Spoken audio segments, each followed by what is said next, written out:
Hello, everybody. Welcome to the media show on the Pod TV network. And today we're going to be discussing social media and, of course, the misinformation and the hate that's generated to the extent that Australia has banned social media if you're under age 16. So, with that, we're going to bring in the person that has expertise in journalism, who's spent more than 100 years in this area, other than Mark Lee, who's seen many times on the network to discuss this particular issue. I think it's a good issue for the media show. Is social media, especially the ban that just took place in Australia.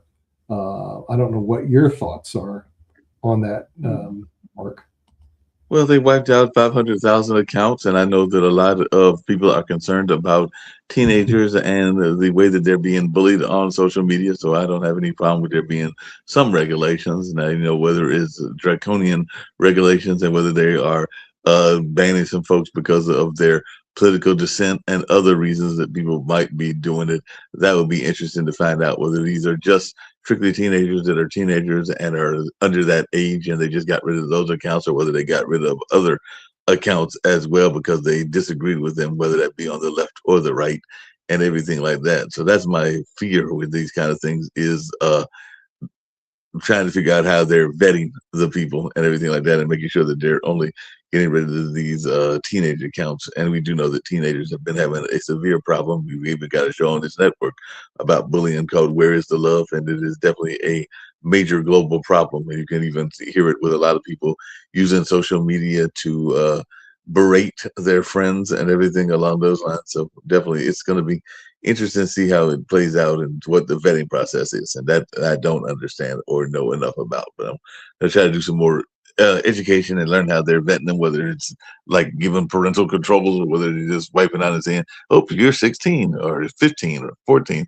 you can't have an account and everything like that. So how are they vetting these folks? Are we going to start seeing the elimination of social media in the United States anytime soon? I mean, you've already got some schools and stuff like that that are heavily regulating it. I know some schools that literally will grab people's phones and not allow them access to social media during certain hours, and that's even here in North Carolina and everything like that. I don't know that because they are so deeply committed to the Trump administration and they're very much involved in, as you like to say, the checkbook side of politics. That I don't know that we'll ever see social media banned the way it was in Australia, because Facebook has got its hands in a lot of politicians' pockets and all along those lines, and they're not the only one.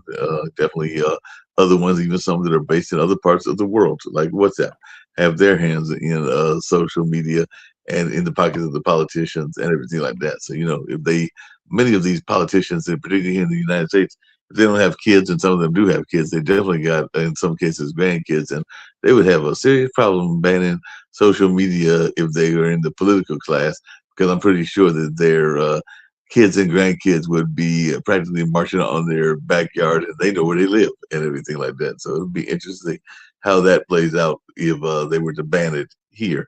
Because I think United States students, and I'm not saying they're not this way in other parts of the world, are very vocal. I mean, they've even been vocal about political issues and other things like that. So I think that they would be maybe even a march on the streets if they start to get rid of social media here in the United States. But I can definitely see it being limited in places like the school system. Hmm. Now let's talk a little bit about misinformation on the internet, which takes place, especially we have our own medical show on the Pod TV network, which provides Right. what I think is good information, but there's a lot of misinformation. The other thing that recently I saw on social media, and I had to check it because to me it seemed a little off. Somebody made a statement that Renee Good's wife was convicted of putting cigarette butts on the children. In other words, basically torturing them. So I did a quick research and found out that that was totally false. However, here's the problem with misinformation. That meme or whatever they call it, the little blurb, kept being Right. sent over and over again throughout social media, Oh, making yeah. a false statement basically over and over again to where the reader, unless you research it, don't realize that there was no substance of fact behind it. So what are we doing today with people out there that either intentionally or negligently throw misinformation on the Well, internet? part of it is that you have a lot of citizen journalists out there, and there's nothing wrong with citizen journalists. They have definitely reported on a lot of important stories, and all along those lines. So it'll be interesting to see how this plays out and everything like that, because we definitely have some citizen journalists that are doing their part, and sometimes they are having a bias one way or the other. So they're putting out things with their bias, and sometimes they are not factually correct. As a matter of fact, oftentimes they're not factually correct and everything like that. So that is a issue with the citizen journalists and all in that kind of way. As I've said before, I've become a fan, and you can even see where they are incorporating some of the social issues of the day in their memes, because you're talking about memes, and there's a whole cat series that's out there now where apparently some of the cats are in jail, some of the cats are being rescued by birds and other stories, but you can hear of it because they even deal with everything from the relationships of the cats to the whole notion of rights and everything like that. So they have a fun little meme with these cats, and you can definitely see that it is well produced and everything like that. But they're making it seem as if the cats are being interviewed and having the same worker issues and relationship issues that humans have. So they're projecting some of our issues into the world of animals. And I think there's another one that involves dogs as well. But yeah, that's just something that goes on, is people using different means of memes to get their point across, and some of them are factual, some of them are not factual at all. Yeah. Well, but we were talking on our earlier show about artificial intelligence. And the thing is, artificial intelligence being able to do a lot of research very quickly, accurately for the most part. Are we going to see someday artificial intelligence on this misinformation that's on the internet? In other words, there are some things that are like clearly misinformation, but apparently and then they spread. I guess you call it going viral. I guess that's the thing. But the latest Yeah, one I saw was Renee Good's wife, who was the Minnesota person who was killed, was convicted of cigarette butts, putting them on the children and torturing the children. So I had to research, and it came out, no, that's totally made up. The problem is the misinformation kept spreading around the internet. In other words, there's a complete lie. And I think that Jatova recalls the time when, what was it, the people were eating cats or dogs or something like that. It was a total lie. And then, unfortunately, the Trump administration picked it up and said it was the truth when it was a complete lie. And they think it's the truth because they saw it on the internet. In other words, like, if I see it on the internet, it's true. But wait, if you see it on the internet, it may not be true. So you have to be very suspect. Is there a way that artificial intelligence can quickly grab these memes and then just put a disclaimer saying that this has not been proven? You take X under Elon Musk. Yeah. Elon Musk well, made X is so full of it, and they don't have any disclaimers on it. No, and Musk likes it that way. That between 25 and 80% of the accounts on X are bogus accounts, and they spread BS. And often AI makes the BS look more convincing. There are maybe 3 main videos of the shooting in Minneapolis, but there are now other videos circulating that are AI generated that look almost as good as the real videos. And so, yeah, you can ask Grok, is this bullshit or not? And Grok usually comes back with a reasonable answer, but AI also generates a huge amount of BS. To answer your question, Nick, can it be done? Yes. Will it be done? No. Because what happened, honestly, we forget everything and all the complications that and the information problems that are coming as a recourse to what happened at COVID. And it's, I mean, misinformation has always been out there, but the problem that happened around, and the reason I try and tie it to COVID is because what happened? People got upset they could not spread around their misinformation about COVID because we were in the middle of a pandemic that was happening, and people wanted to get out the information. As you saw what happened there, companies actually took control of the situation and actually started taking down some of that misinformation that was put out there. The reason they did that was because it was a health concern. What happened as a recourse to that? You had that whole situation become political and politicized. And because it became so hyper politicized, people started using and saying that it was my First Amendment. Now, what happened, as Rick pointed out, what happened to X? X is a prime example. What happened was Elon Musk takes it over and says, hey, I'm going to be this champion of freedom of speech, and you can say whatever you want to. Well, because of those, once he did that, it became 4chan on a national level. And you had spikes in anti-Semitism, you had spikes in racism, you had spikes in all the different types of bigotry, but he did not attack and take those things down, which had happened before. So then you had this freedom of speech push, and I can say all these things. Now you have AI taking over, and AI is able to create these things instantaneously and create massive amounts of them and push out these things via bots.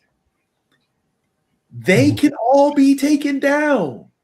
But now you have, because of the highly toxic political situation that we're in right now, you have the deregulation of AI. So therefore, an AI, that company, I think actually it was ChatGPT, where the child ended up committing suicide based on what ChatGPT was telling them. So then that company is not going to be sued because you have the deregulation system you have the deregulation push and all this toxic media because, hey, look, it's freedom of speech. You can say what you want to. You can create and do whatever you want to. AI can actually go through all those memes and say, okay, this is false, this is false. Everything that you're saying that should be done. But because we're in this highly toxic, politicized society at this moment, and people jump to, you're squishing my freedom of speech. It's my First Amendment right. I should be able to put this on Facebook. Or if Facebook takes it down, it's against my First Amendment right. So Facebook isn't touching it. Zuckerberg's not going to touch it. He's going to let that run wild. Musk is going to do the same thing. ChatGPT can say whatever it wants to. All these things. It's all this deregulation and all this. It's all politics. And because I can use that to coerce people into believing people are eating cats and dogs, and that's going to help me win an election, who cares? Who cares what takes place after that? I can win my election, and these people can give me power on it. Like when the operation in Venezuela was happening, and it's still happening now, and people put out, oh, look at all these people parading around in Venezuela. This happened immediately. Look at all of them. That wasn't an image from Venezuela. What happened the next day. Right. It wasn't. It was AI. Then you had on top of that people in Miami, or there were only actually a couple of people, maybe about 1,000 people in Miami in one little area. Then on top of that, you had images from, there was a situation in Venezuela years ago that they took images from. So it all became misinformation. Did anybody correct it? No. Did anybody go back and apologize about it? No. The problem is the story ran, it divided us more. And now, hey, guess what? Damage is done. Who cares now? Mm-hmm. Yeah. Well, the thing is, the reason I'm saying X is the platform of hate. Okay. And this is just from what I see on X. And I guess everybody gets different.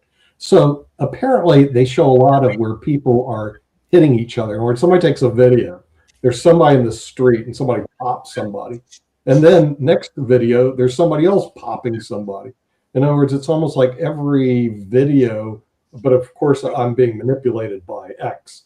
Once I see one person getting hit, they'll send me more and more and more and more people.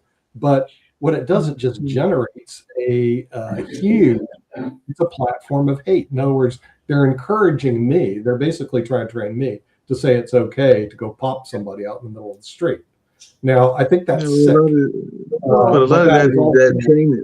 But Nick, a lot of that is that training you're talking about. I guarantee you that if I was to look up salt, the basic food additive and everything, I guarantee you if I was to look up salt and peanut butter, I'm just looking at a couple of food items that I've got in my living room right now and everything, that I would probably see all kinds of advertisement for salt and peanut butter that would start popping up in my feed just for me looking up those items and everything like that. So once you start looking up items, then they start getting into the algorithms, the lovely algorithms and everything like that, and then it becomes something that they automatically think that I want and everything. And we all know that salt is bad for you, so it's not like I need a lot of salt, but just because I was looking it up, they'd be like putting it in my feed left and right. What it is it comes down to the algorithm itself. The way that it works is basically it.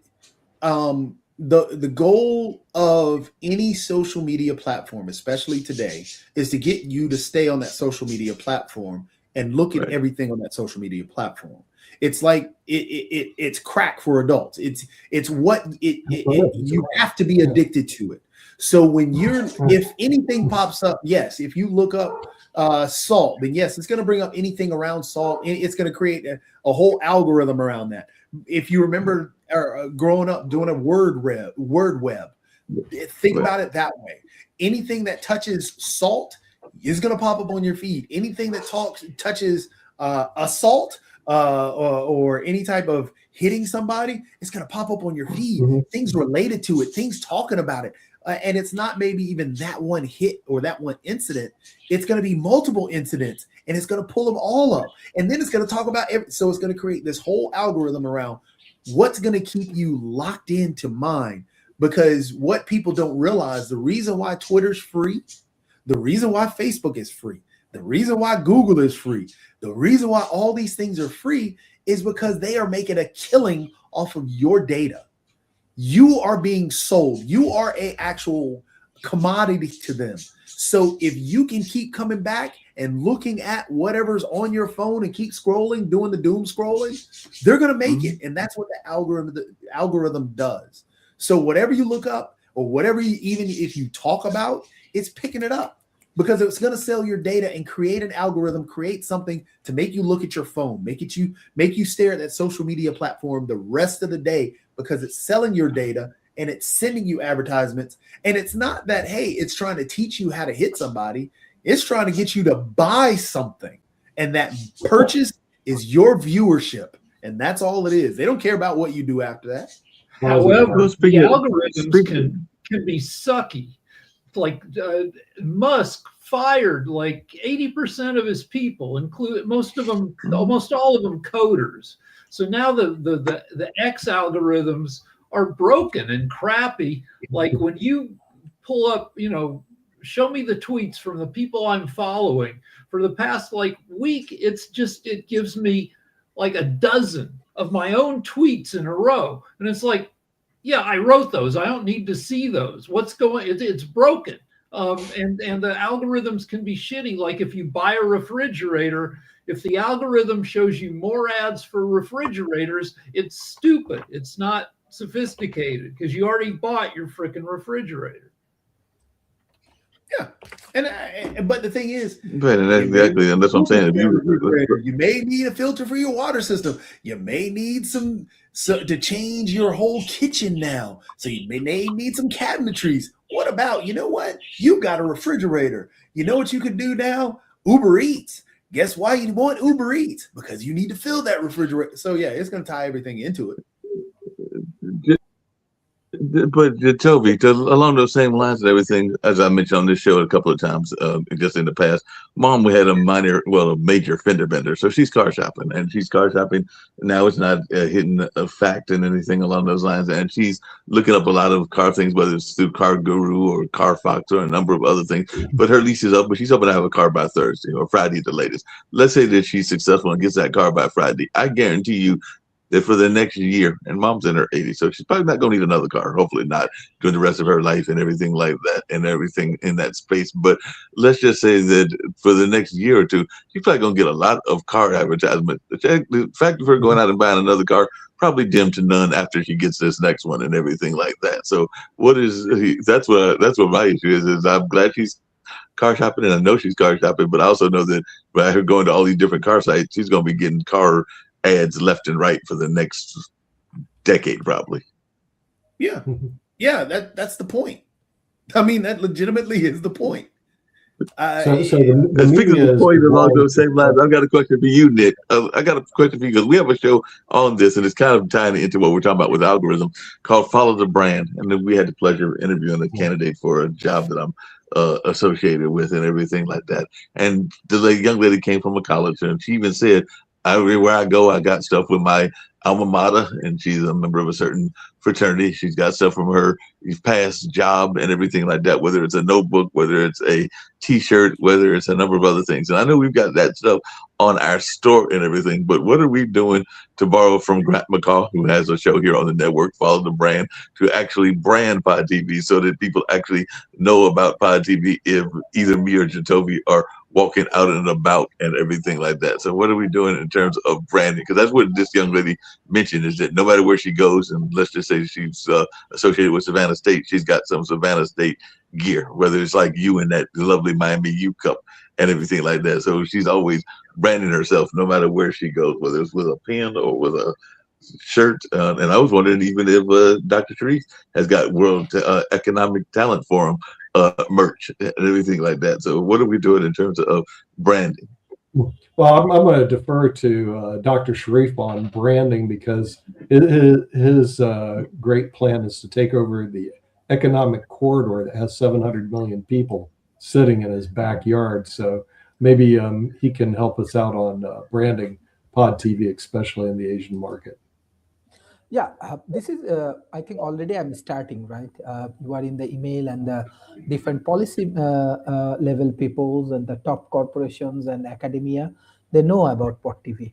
Secondly, like even though my last summit, what I did just 2 days ago, thousand and thousand people come and they support our initiative for this urban plan, for this climate initiative, for this Himalaya, Ganga, Podda and Bay of Bengal initiative.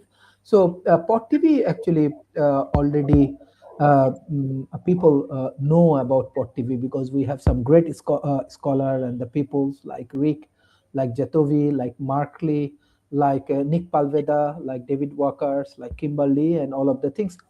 But one thing I have in mind, like if we can create shows or mini shows, not like 1 hour longs or something, like the 700 million people, those who are our audience in this region, their lifestyle, their culture, their food, their healthcare, their educations, their urban plan, the history of humankind, human development. Definitely people has a lot of interest about Silicon Valley, about USA, about NASA, about Harvard and MIT and Stanford.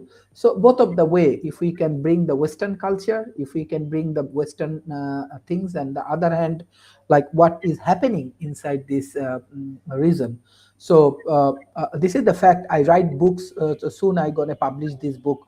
Last few years, I do a lot of hard work to find out the research data, find out the policymakers doing all of the things. So Pod TV can be like life channel, right? TV channel for the people lifestyle, TV channel for the people thought, people cultures, people behaviors. That is the way I think we can get a great branding of our Pod TV.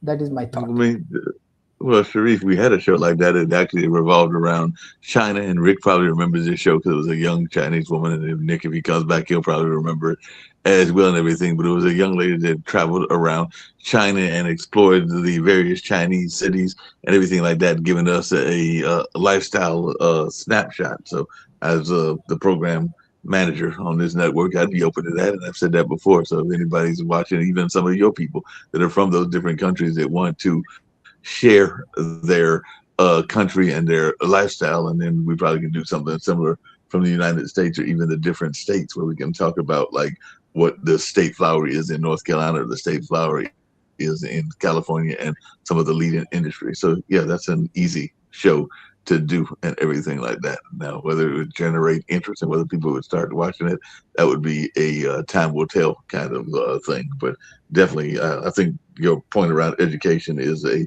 valid one and everything like that. Because I actually learned a lot about the different Chinese provinces. I don't know if you remember that show, Rick and everything, but the young lady was actually living in California. I think she was going to school in California at the time and everything. But there were provinces that I did not know. No problem. Yeah, you don't have to remember every show. I'm sorry, I disappeared. I missed what you guys were talking about. But I did bring up a thing about what we were talking about just a little bit ago about them selling your information and all the other stuff, and while they're convincing you things. Rick should know this. Since we're on the media show. Yeah, I should it. There we go. This is the future.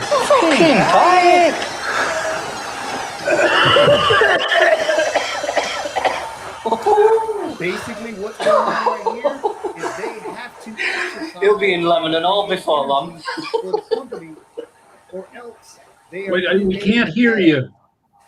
Oh, hey. Yeah. So basically, what this is Black Mirror. This is the show. This is one of the episodes, and what this is pointing out is actually what we were talking about before. If you think about your cell phone, he's trapped within a room right now. And the only way that he can actually get past and do what he wants to do is if he sits there and does what the company is telling him to do, is to power their network, which is why they have to go in and exercise. And they build credits. I think I saw that episode. Yeah. Yep. And so this right here, yeah, he's wanting to play a video game, but guess what?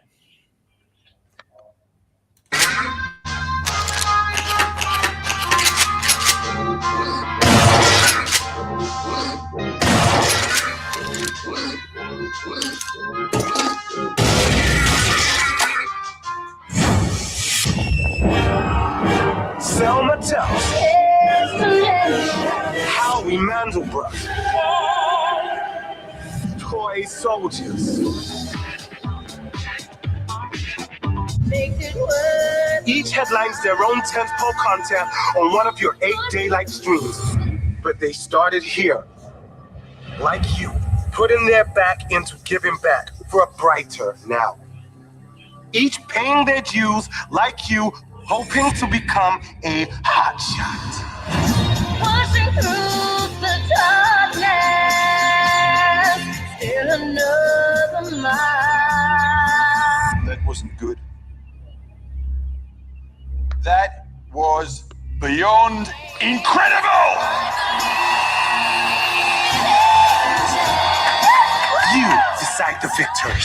You control their fates. You make the call on hotshot. When I know the time is right for me, I'll cross.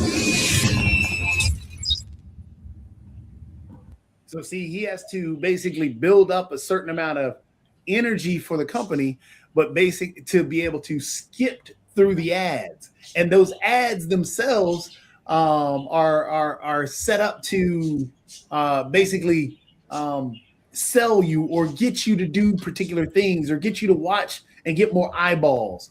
That's what these companies are doing. That's what social media is. That's exactly what social media is. The trend is that humans used to operate more or less in isolation. But we had our internal consciousnesses, our thoughts.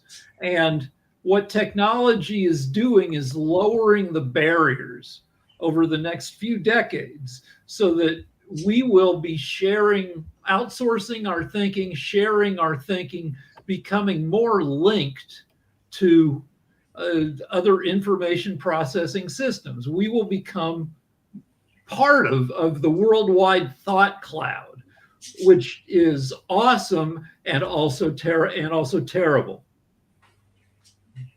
Yeah, so it's got its pluses and its negatives. Hey, just tell me just really quickly, because in the journalism field, there was the whole notion of the ombudsman and also the fact checkers. We still hear about the fact checker whenever Trump speaks and everything like that. But is there a version of that within the internet space, and particularly around AI? Because I think that's what some people are looking for, is a person that would be the quality control, for lack of a better term, for AI, so that you don't have as much of that misinformation. And I'm pretty sure that job exists, but I don't know that we hear enough about the job, if it exists, or how it's done and everything like that.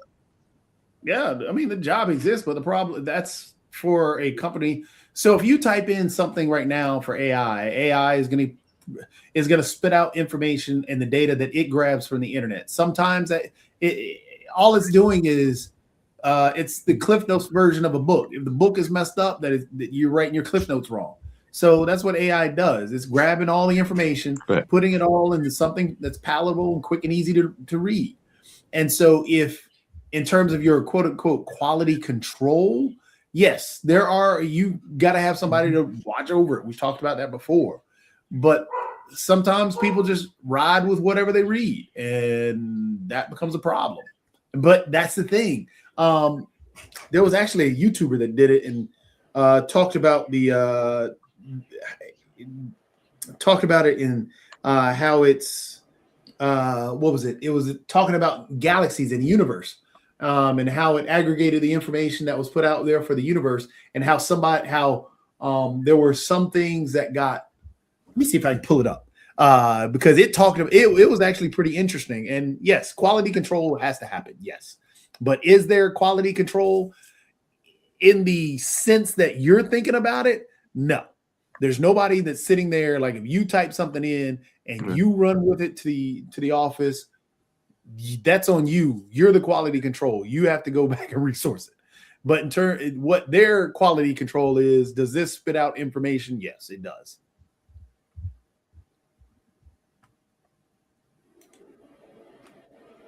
Yeah, that's what I was thinking. It wasn't enough of that traditional quality control. Do you have something you were pulling up? Yeah, I was trying to find it real quick, but yeah, it's all on the company to do that. And some people don't want quality control. I mean, one of the things that is very popular out there is there have been a number of bad actors, for lack of a better term, in that sense, that will use AI and use that to do their bad acting. Because I know that there are people that have used AI literally to find out. I would not be surprised if the Louvre people didn't use AI, but to find ways to build negative things, whether that's a bomb or whether that's a way to break into a place. Everybody, good and bad, will use AI for their own purposes. So far this morning, right? I've asked AI, I don't know, a dozen questions. Every time you Google something now, it's 50-50 whether the first answer is going to be an AI answer instead of a link to a website that'll give you the answer. Right. And they even say that on like most. They try to ride herd on to make sure that. Because they even say that on. I'm sorry. They even say that on most searches now. Because I know if you do it on Google and others, one of the search engines is AI, and it'll give you the AI view and the AI stats and everything. Like even the thing that I was reporting earlier with economics, it said this is the AI report on economics and the disparity and everything like that. So they do let you know that it's AI in that sense. We have AI is in the babysitting era, and we'll always be.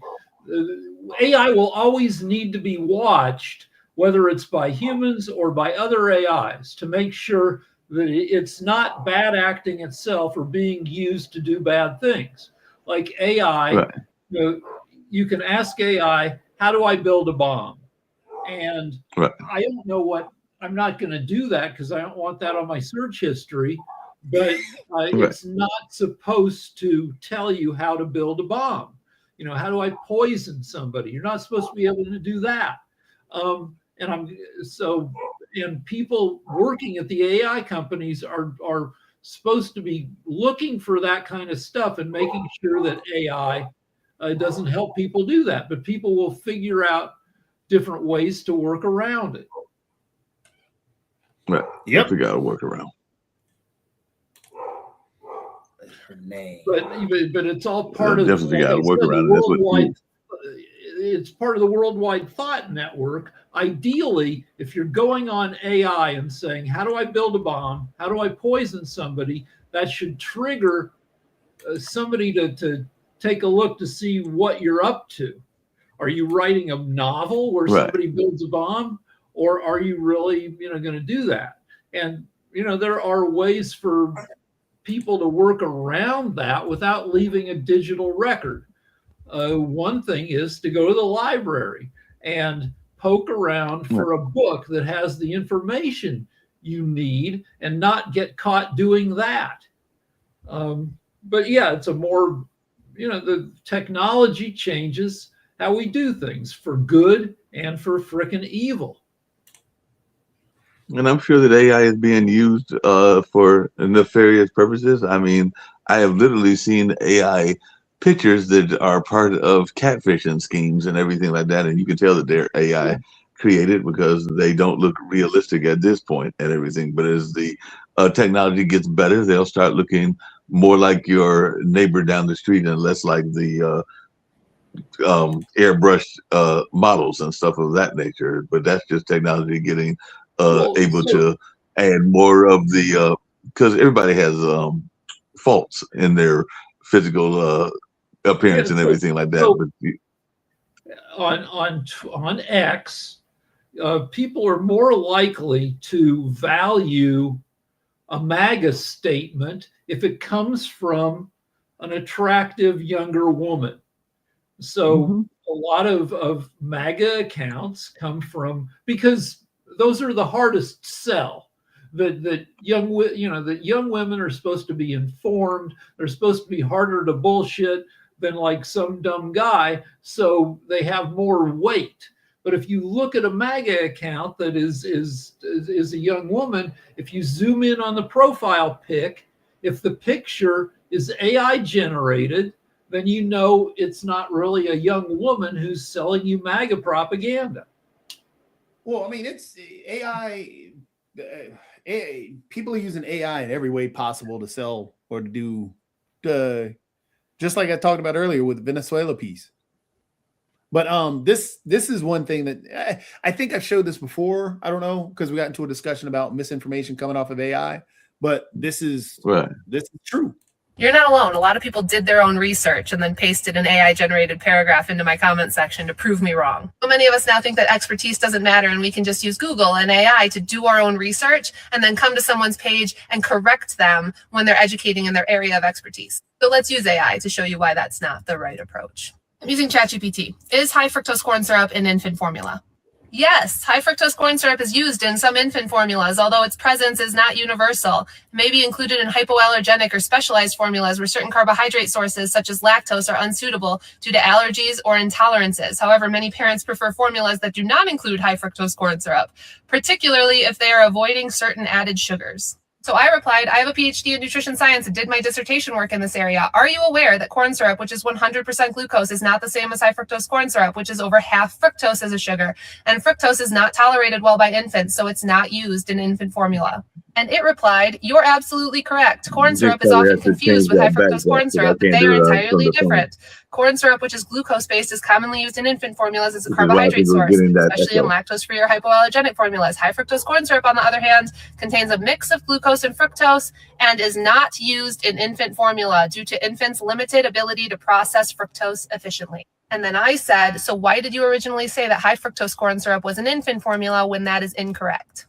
And then it said, thank you for catching that. I misspoke in my initial response, and I appreciate your expertise in pointing out the error. You're absolutely right that high fructose corn syrup is not used in infant formula. So perhaps some of us should take a seat and realize that expertise does matter and not rely on AI-generated paragraphs to give ourselves an overinflated sense of unearned knowledge. That's that quality control you're talking about. Yes. I mean, AI messes up, but people just believe it. Well, and you don't have time. Yeah, it definitely messes up to fact check everything. Like so much stuff is flying around that, yeah, I'll go to AI, and yeah, most of the time I'll believe it, and sometimes I'm wrong. Like I tweeted probably 40 times, maybe 50, 60 times about the Minneapolis shooting. And I wasn't always right because I was tweeting as fast as I could go based on the breaking information. And later, new information showed up. Like I tweeted that the woman who got shot was terrified just before she got shot. But no, if you look at the new video that came out, no, she was casually bantering with the ICE agents. She was not, at least at the point where she was talking with them, she wasn't afraid. There may have been a point where, I mean, certainly when the bullets were flying at her, she was afraid, but we don't have any video of her being hit with the bullets, thankfully. So we didn't, but anyway, I was wrong about her attitude right before she was shot. And stuff moves too fast. And I should probably get in there. But yeah. No, I was saying it moves much too fast, everything like that. But Jacoby, even in that sense, and you as Rick as well, I'm pretty sure that and AI is finding its way into what people wouldn't expect AI to be finding its way into. Because I've been having a conversation, and the woman is claiming that she's doing market research about restaurants, but based on the kinds of questions that she's asking, I would not be surprised if it's not a real person, but AI, but it might be a real person, but it was on Yelp because I'm a member of Yelp Elite, which is that restaurant and other kind of service reviewer and everything like that. But literally, I know that this has been like going on for 2 days, and they were asking about, what favorite restaurant is and and then they apparently are claiming that they're doing research around spas and bringing a spa to the area and everything like that. But for all I know, it could be an AI bot having this conversation with me because a lot of Yelp reviews are, I don't know that they're AI generated, but they are, when somebody's getting bad reviews on Yelp, they will counter that by getting their friends to put up good reviews. That's very true. And because it's a volunteer service and everything like that. And they're not the only one that, what's the one that people use for job hunting and everything like that? It's got door in the title. Glassdoor. Or something? I don't know. It's Glassdoor. And a lot of those is like you said, it's they get a negative one, then some of the people in the company or some of the people that are friends of folks in the company will try to counter the negative ones and everything like that. Because I know a lot of people use that to even decide whether they're going for a job interview on a company, because they'll see what their Glassdoor reviews look like. And like you said, some of those are legitimate and some of those are being algorithm maneuvered. Yeah. No doubt about that. No doubt about that at all. We found for when you're looking up companies, Trustpilot is pretty good. Trustpilot seems to, people are cranky on Trustpilot. So the negative reviews are not hidden. They're not hidden on Glassdoor, because I know that even some of the companies that I've worked for have gotten some very ugly reviews on Glassdoor and everything like that. So yeah, those, and some of them are legitimate reasons, like the monotony of the job or certain other reasons that they give and everything. Some of them are people that have personal grudges and everything like that. And I imagine the same thing with the restaurant reviews. If somebody got a bad order, then they might not give you the best review and everything like that. Yeah. But you also see that even in film reviews. I'm sure you saw that even in TV show reviews. Like you mentioned on the other show, we just had the Golden Globes, and it was very low key because I think Nikki Glaser was trying to stay away from controversial issues and everything like that. But I've gone and looked at some of the film reviews and some of the TV series reviews, and some of those are also done by independent individuals. Even on IMDb, they're sometimes done by individual folks, and some of them can be very legitimate, and some of them might be folks that got an axe to grind. So yeah, where you see axes to grind, I see it in late night shows where Right. Jimmy Kimmel lost MAGA and Stephen Colbert lost MAGA. And so they will, anytime Jimmy Kimmel shows up in the media, he won a Critics' Choice Award. And I'm sure if you go to the comments on like Deadline or Variety, that maybe a third of the comments will be, he's not funny, he's never been funny, or they'll post clips from The Man Show where he's in blackface, because he did a few skits. He used to like to, it wasn't Charles Barkley, who was it? He used to like to dress up as a certain NBA player. He thought that guy was funny, and he liked to talk like him, and he'd put on black makeup, and you can't do that anymore. But at the time, this was in the 2010s, maybe not even before that, maybe not even in the 21st century. And they'll put that up to show he's a bad guy, and just, so yeah, that happens. I'm not sure it happens for, Yeah, that definitely happens. I don't know that it would happen for like a mainstream movie that doesn't have any really overt politics in it, but it could. Can you talk about the Golden Globes and some of the winners? Because I didn't know all of those shows and everything like that. And apparently there were some that won that were doing quite well and everything like that. I think there was one called, I think there was one that had American in the title and everything like that. I don't remember all of them, but just if you can share a little about some.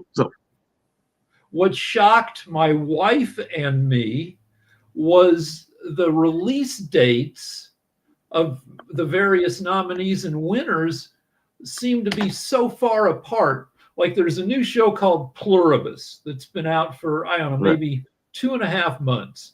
Rhea Seehorn won Best Actress for that, which she deserves. It's but that thing came out 2.5 months ago. Another great show called Adolescence won a bunch of awards. That thing came out like 18 months ago. How can they both be considered in the same year? That surprised us. Yeah, that definitely surprised me. And apparently there was a Shakespearean type movie that had a different name for Hamlet. Yeah, so what's Hamlet all about? Here's the story. So everybody knows Hamlet, maybe one of the two most famous plays in history. Right. But what people don't know is that Shakespeare had a son named Hamnet. Okay. And this movie tells the story of Shakespeare and his family in 1596. And it won some awards, which it should have, because it's a really good movie. It won for Best Actress. It won for Best Director.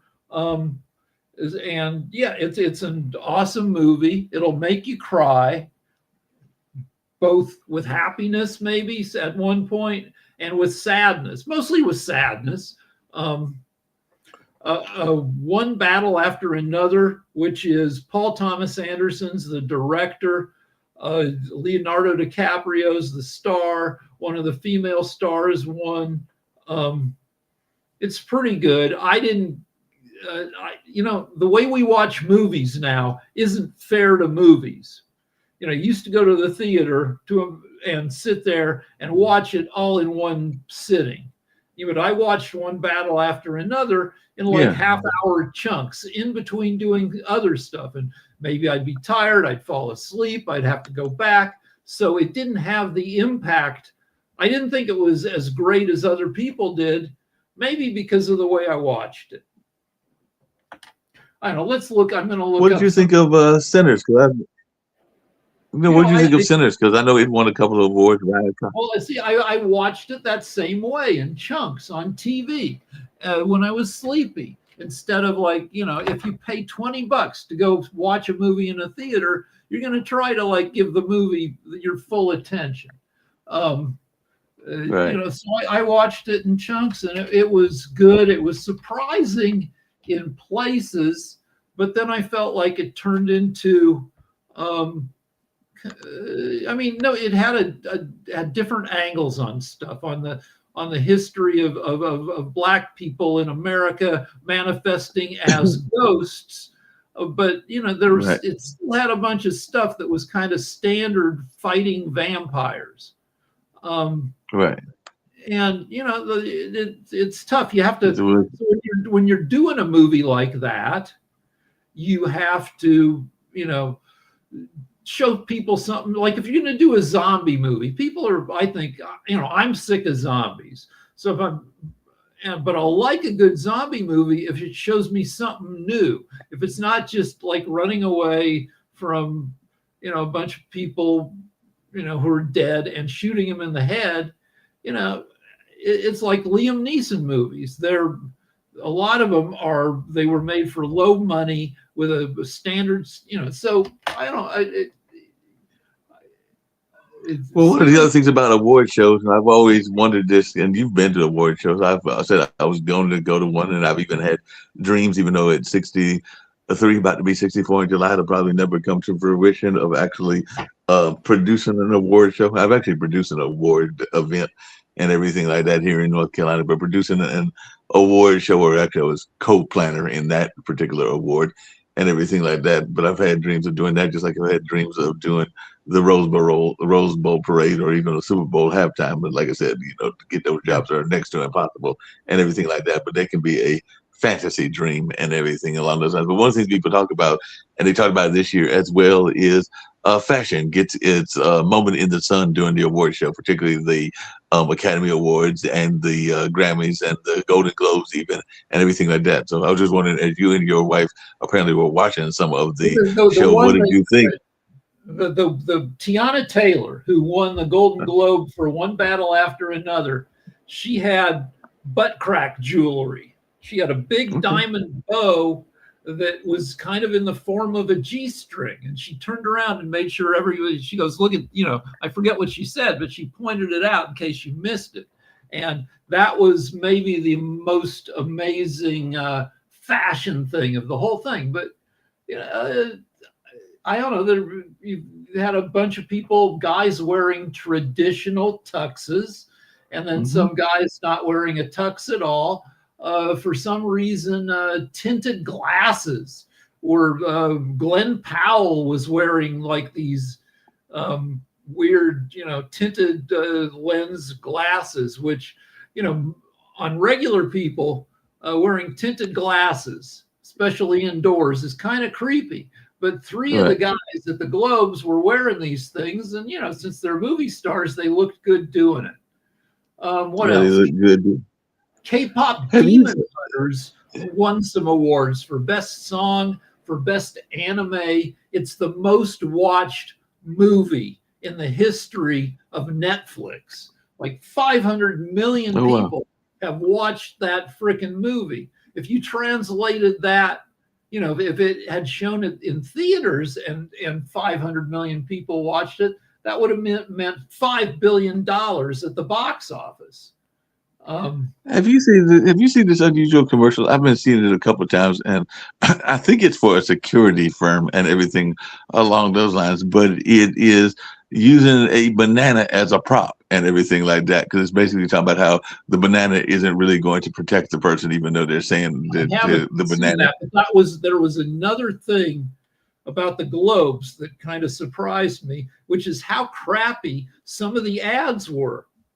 Right. That these shows like this used to be super prestige with super high ratings. So like the Super Bowl, there are very few crap ads at the Super Bowl. People spend a lot. If they're going to spend $3 million for 30 seconds, they're going to put an ad in that slot that is good.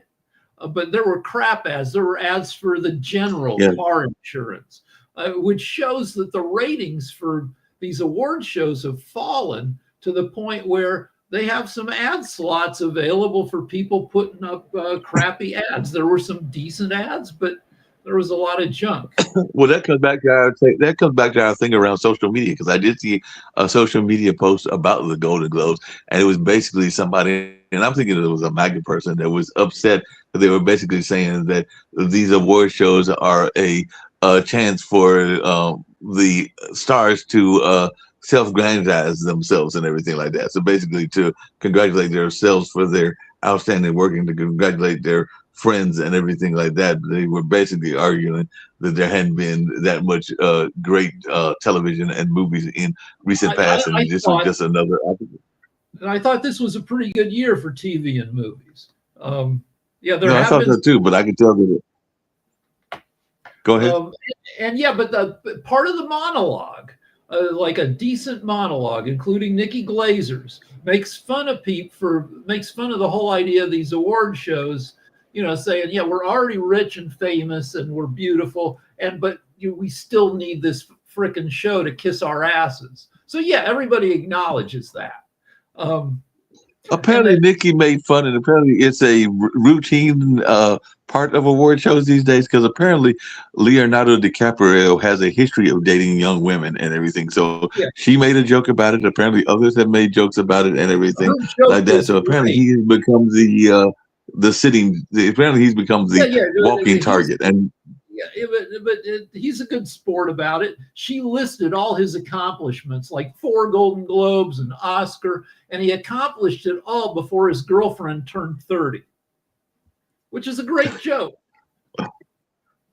That is a great joke. That all happened before the girlfriend turned 30 and everything. And apparently there are also other people that are hard to get good jokes about, because I think that she was saying she was having a hard time finding a good joke about Julia Roberts, because a lot of people, Julia Roberts is well loved in Hollywood and everything like that. So I guess it's hard to get a joke about her, just like it's probably hard to get a joke about Sigourney Weaver and some of the other historic dames of Hollywood.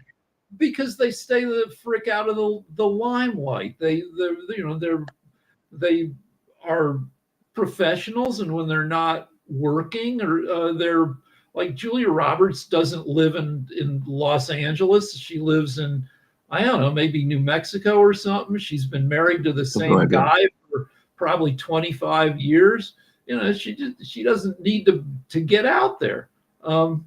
She doesn't get it. Speaking of folks that don't have to get out there, I was shocked, and maybe I should have known this, that Maya Rudolph, who used to be on SNL and is married to a longtime producer. I'm trying to think of the gentleman's name, but they've got 4 kids, and apparently they have not been ever officially married. They're kind of like one of those couples that have been together, kind of like my dad and his longtime lady friend. They've never gotten married and everything like that, but they are perfectly happy. And in their case, not like my parents, not like my dad and his girlfriend's case, because it's just me and my brother, but they never had any children together, even though she's got 2 children from a previous relationship. But apparently they've had 4 kids together, and one of the kids is actually named after her late mother, Minnie Riperton, who was I'm a big fan of, and everything like that. Minnie Riperton died tragically at a super young age.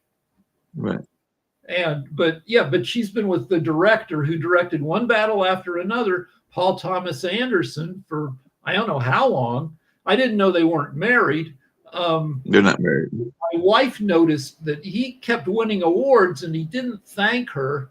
I don't think it was an oversight. Maybe they talked about it. I mean, she was with him at the ceremony. You know, sometimes it's a little bit scandalous. If I remember Hilary Swank's husband won an award and everybody noticed, but he didn't thank her, and then like 6 months later they were divorced. I don't think it's that situation. Well, I don't think it's that. And apparently she and he are very low key. They're not the typical Hollywood couple that's out there trying to do a lot of Hollywood things. Apparently they were raising their 4 kids. I think the oldest might be in his 20s, and they've got a couple of other ones as well. But yeah, they've been together for a long time and everything like that. But they did say that they are the low key type of Hollywood types. So there's people talk about Nepo babies. My wife worked at a couple private schools in LA. And if you work at a fancy private school, you're going to see the offspring of famous people.